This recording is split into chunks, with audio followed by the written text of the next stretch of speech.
jewe numiwe. Ibi ni iki? Biteye ubwoba. Hanyuma rero abantu bari kumbaza ngo ese koko Chantal ibintu byo gukuraho ubwene gihugu ku mwana wavukiye muri Amerika atavutse ku munyamerika bigiye gukurwaho? Igisubizo ni yego. Niko bimeze. Kubera ko ubungubu Perezida Donald Trump ubundi yajyaga yasinya order Supreme Court kayiboroka. Rero ibyo ngibyo nabyo biri mu bintu Supreme Court yari yabrotse. Nabizi ko yagize yavuze ko ibintu byo kuzana impunzi hano nabyo byahagaze, baba bakiri kuburana n'ubu baracyari kuburana, ariko nk'icyo ngicyo kigiye guhita gikorwa straight. Ibi bintu bireba buri muntu wari wese, yaba uba hano muri Amerika yaba n'uri hari hanze yumvaga afite dream yo kuza hano muri Amerika akabyarira umwana kugira ngo umwana we abe umunyamerika. Abenshi babikoraga no kuvuga ko ababyeyi bari hariya bazaga batwite bakaza bakabyarira hano muri Amerika, umwana agahita aba umunyamerika. Niyo power ya Amerika afite, ariko Donald Trump iyo power ari kwikuraho. So ibyo ngibyo bigiye guhagarara, no kuvuga ko nugeza ukabyarira umwana hano, umwana bazajya bamuhereza impapuro nk'izo nawe ufite, ntago bazamuhereza ubwene gihugu. Nuko nguko bimeze. Abantu bazabemerewe kubyarira hano muri Amerika abana babo bagahita baba abanyamerika no umuntu uzaba ufite green card, papa we umubyara afite green card. No kuvuga ko umwana agomba kugira ubwene gihugu bitewe na papa we. Nabwo rero papa we niba adafite green card ntiyemerewe, nubwo nawe umugore waba uri mu citizen ntago yemerewe kubona ubwene gihugu. So rero nuko nguko bimeze. Biragoye kubyakira, birasharira, ariko nyine nibwo buzima. No kuvuga ko rero bavandimwe muri kunyumva muri uyu mwanya, mwebwe muri kunyumva muri uyu mwanya, mufite imyaka 5 hano muri Amerika, murengeje n'imyaka 5 ariko mukaba mutarapurika ubwene gihugu, ndabasabye mwapurike ubwene gihugu.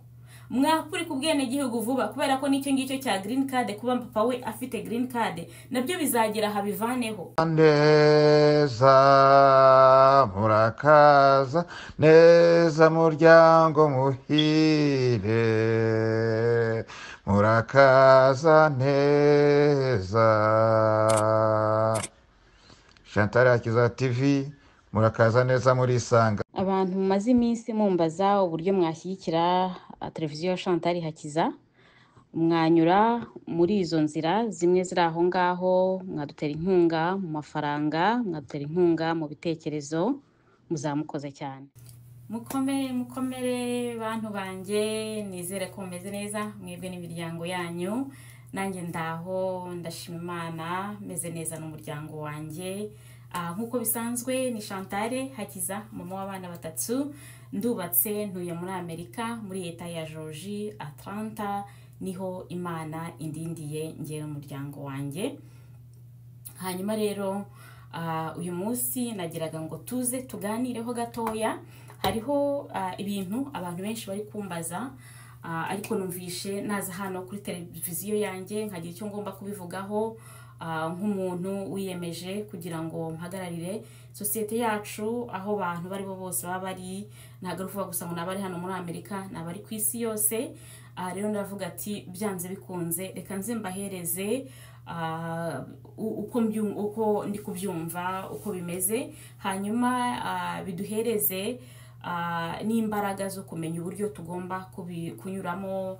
Biragoye ariko tugomba kubinyuramo byanze bikunze. Nkuko bisanzwe murabizi yuko hano muri Amerika dufite perezida mushyashya ariwe Donald Trump. No muri Republike yaraje ahindura byose, abademokrate byose bakoze, yumva yuko agomba gushyiraho ibintu bye. Mwese murabizi, buracya iki kigahinduka, bugacya iki kigahinduka. Nuko nguko bimeze, nuko bimeze kwa Donald Trump. Ajya nsetsa cyane. So ariko akanambabaza cyane kubera ko hari ibintu agira gutya ugasanga araborotse, bishobora kuba byangiza societe yacu, bikambabaza cyane. Kandi nkunda societe yacu, mba numva yuko abantu bacu bagomba kubaho neza, mba numva yuko iyo umuntu ari wese ubayeho neza yishimye, nanjye biranshimisha. Nuko nguko nteye, niko Imana yandemye.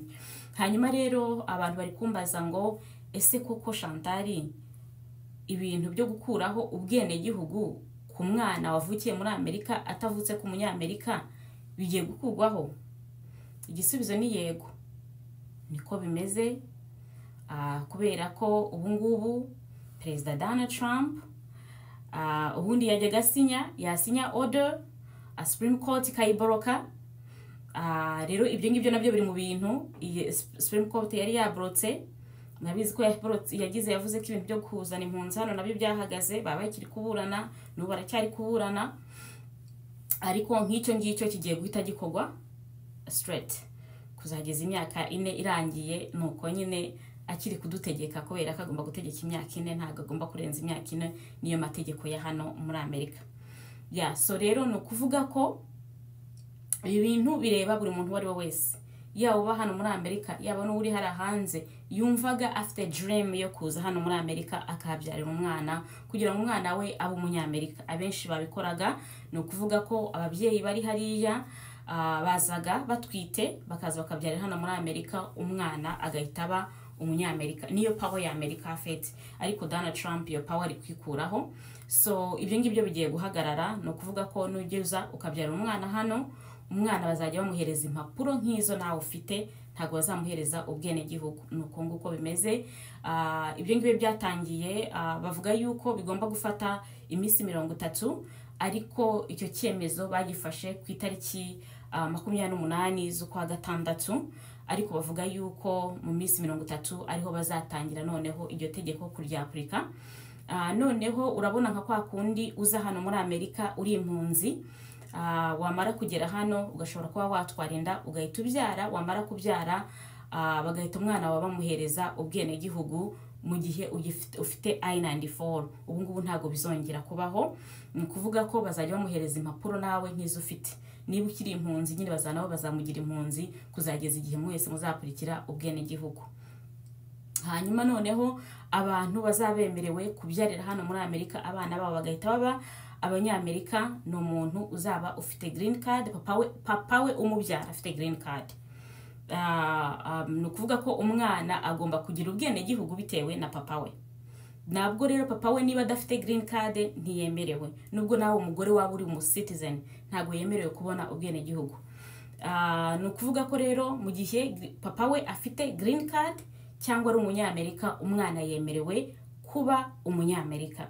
Urabona babandi bagenda muri Afrika bagashaka abagabo, bamara gushaka abagabo bakagaruka hano kubera ko ari abanyamerika, bakabyara umwana, babyara umwana agahita aba umunyamerika. Ibyo ngibyo ntago bizongera kubaho. Ni ukuvuga ko umwana wawe azaba nta byangombwa afite by'abanyamerika, kubera ko yuko papa we atari umunyamerika cyangwa adafite green card hano muri iyi si ya Amerika. So rero nuko nguko bimeze. Biragoye kubyakira, birasharira, ariko nyine nibwo buzima. Nuko nguko nyine niko yabitegetse, niko yumva ko bigomba kugenda. Yumva hari abantu benshi barafashe igihugu cya Amerika nkaho ari icyabo kandi atari icyabo, kigomba kuba cy'abanyamerika, ibintu nk'ibyo ngibyo byose. So rero nibyo ngibyo nagiraga ngo tuze tuganireho. Niba uri citizen, mama wawe uri citizen, umugabo wawe atari umu citizen cyangwa adafite green card, umwana mubyaranye ntagomba kuba umunyamerika. Nawe wowe waje nk'impunzi ugifite I-94, ntago umwana wawe yemerewe kuba umunyamerika. Ni ukuvuga ko rero bavandimwe muri kunyumva muri uyu mwanya, mwebwe muri kunyumva muri uyu mwanya, mufite imyaka 5 hano muri Amerika, murengeje n'imyaka 5, ariko mukaba mutarapurika ubwene gihugu, ndabasabye mwapurike ubwene gihugu. Mwapurika ubwene gihugu vuba, kubera ko nicyo ngicyo cya green card, kuba papa we afite green card nabyo bizagera habivaneho. Ese bizagenda gute? Ibintu bigenda bihinduka. Shuti yanjye, apurika citizen hakiri kare. Niba ufite uburenganzira bwo kwapurika green card, hita uyapurika directement. Niba ufite uburenganzira bwo kwapurika citizen, hita uyapurika directement, kubera ko ntaguzi ibingibi biri kuba nonaha, ntago twa tuzi ko bishobora kubaho, ariko reba muri uyu mwanya biri kuba. Imana rero ikomeze kubana namwe kandi ikomeze kuturindana hamwe. Jewe numiwe. Ibi ni iki? Biteye ubwoba. Imana ibandindire, ndabakunda cyane. Bye bye. neza murakaza neza muryango muhire, murakaza neza. Chantal Akiza TV, murakaza neza murisanga.